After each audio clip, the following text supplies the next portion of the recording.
Friends, Trump ఈ మధ్యన తీసుకున్న ఒక నిర్ణయం ఎటువంటిదంటే మొత్తం ప్రభుత్వ ఉద్యోగుల మీదనే వాళ్ళ జీవితాలపైనే ఒక ఉక్కు పాదం మోపారని అయితే చెప్పాలి. ఎందుకంటే ప్రీవియస్గా మనం చూసుకున్నట్టయితే ఎలాన్ మస్క్ ట్విట్టర్ కొన్నప్పుడు ట్విట్టర్లో పనిచేయాలి అనుకున్న వాళ్ళు వాళ్ళ యొక్క ప్రాముఖ్యత అలాగే వాళ్ళ యొక్క నైపుణ్యం చూపించాలి. కంటిన్యూస్ అవర్స్ వర్క్ చేసే విధంగా అయితేనే ఉండాలి. లేదంటే వాలంటరీ టర్మినేషన్ లేదంటే వాలంటరీ రెసిగ్నేషన్ తీసుకొని అయితే వెళ్ళవచ్చు అని అయితే చెప్పాడు.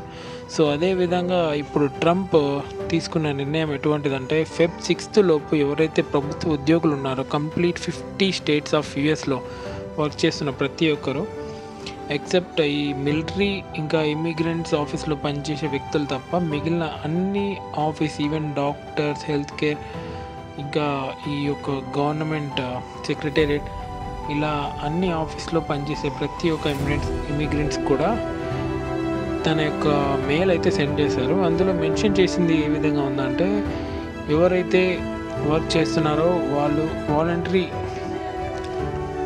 రెసిగ్నేషన్ ఇచ్చి 8 months ఆఫ్ శాలరీ తీసుకొని వెళ్ళవచ్చు. ఇది అప్ టు 6th వరకు అయితే ఛాన్స్ ఉంటుంది. దాని తర్వాత ఈ యొక్క పరిణామాన్ని గమనిస్తే సో ఇర్రెస్పెక్టివ్ ఫైరింగ్ అయితే జరుగుతుంది ఈ యొక్క జాబ్స్ నుంచి అని అయితే ట్రంప్ అయితే తెలియజేయడం జరిగింది. సో ఈ యొక్క ఈమెయిల్ రావడంతోనే అక్కడ ఉన్న ప్రభుత్వ ఉద్యోగులందరూ ఒక రకమైన భారీ షాక్ అయితే దిగ్భ్రాంతి చెందిన విధంగా అయితే చెందారని చెప్పాలి. ఎందుకంటే వాళ్ళ యొక్క జీవితం ఎటువైపు మళ్ళుతుందో తెలియని అస్తవ్యస్తమైన ఈ యొక్క పరిణామాలు ఈ ట్రంప్ అధ్యక్ష పదవి చేపట్టిన వెంటనే నుంచి చూడడం అయితే జరుగుతుంది. ఆయన ట్రంప్కి ఎందుకు అసలు ఓటేసాము మేము అన్న ఒక గత్యంతరం లేని పరిస్థితులు అయితే ఇప్పుడు యుఎస్ గవర్నమెంట్ నెలకొల్పిన తర్వాత అక్కడున్న ఈ ప్రజలైతే భావిస్తున్నారు. ఈ ట్రంప్ అధ్యక్ష పదవి చేపట్టక ముందు ప్రతి ఒక్కరూ ఈ యొక్క ఇల్లీగల్ ఇమిగ్రెంట్స్ని పంపిస్తాము, బార్డర్ సెక్యూరిటీ ఫోర్స్ పెంచుతామని అయితే భావించారు. కానీ ఇంతలా ఈ ప్రభుత్వ ఉద్యోగులలో కూడా ఇప్పుడు ఎంతలా అంటే ఒక 20 years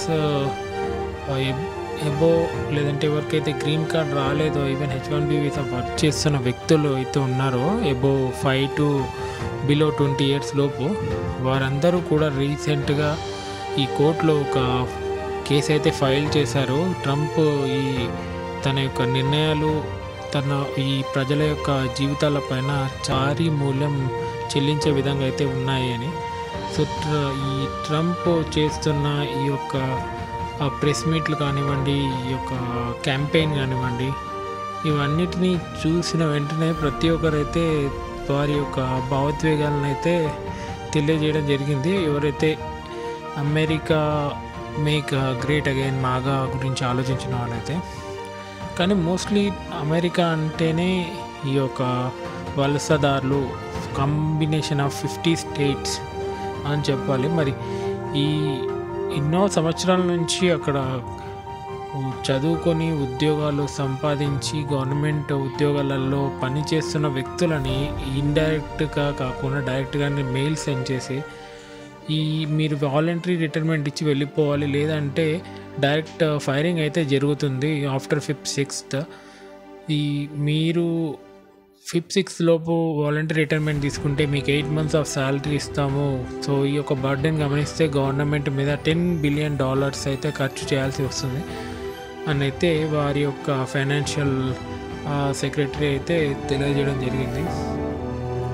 సో దీనికి సంబంధించిన విధంగానే అక్కడ నివసిస్తున్న ఈ మన భారతీయులు ఎవరైతే ఉన్నారో వాళ్ళు రీసెంట్గా చేసిన వ్యాఖ్యలు ఏవైతే ఉన్నాయంటే స్టూడెంట్స్ అందరూ ఎవరైతే చదువుకోవడానికి వెళ్ళారో వారు రీసెంట్గా పెట్టిన డాలర్ రేట్ని బట్టి వాళ్ళ యొక్క ఫీజు కట్టుకోవడానికి వాళ్ళ దగ్గర డబ్బులు సరిపోక వాళ్ళ యొక్క తల్లిదండ్రులను అయితే బతిమలాడడం జరిగింది. మేము ఇక్కడ ఉండలేము, మీరు తప్పనిసరిగా ఒక మినిమం ₹1,00,000 డబ్బులను అయితే పంపించే విధంగా చూడండి అని అయితే ప్రతి ఒక్క ఇండియన్ స్టూడెంట్స్ అయితే బతిమలాడడం జరిగింది. సో ఇంతలా ట్రంప్ యొక్క ఈ యొక్క చర్యలు మన యొక్క భారతీయుల మీదే కాదు, ఈ ఇల్లీగల్ ఇమిగ్రెంట్స్ మీద అయితే అక్కడి ప్రభుత్వం చూపిస్తుంది. దీనికి అనుగుణంగానే ఇప్పుడు ప్రభుత్వ ఉద్యోగులు సైతం వాలంటరీ రిజైన్ ఇచ్చేసి వెళ్ళిపోవాలి అనే భయాందోళనలకైతే ఈ యొక్క ట్రంప్ ప్రభుత్వం చేపట్టే ఈ యొక్క కార్యక్రమాలు అయితే నిరూపిస్తున్నాయి. సో దీనికి అనుగుణంగా మీరేమనుకుంటున్నారు అనేది మీ యొక్క కామెంట్స్ తెలియజేసి అలాగే సబ్స్క్రైబ్ మై ఛానల్.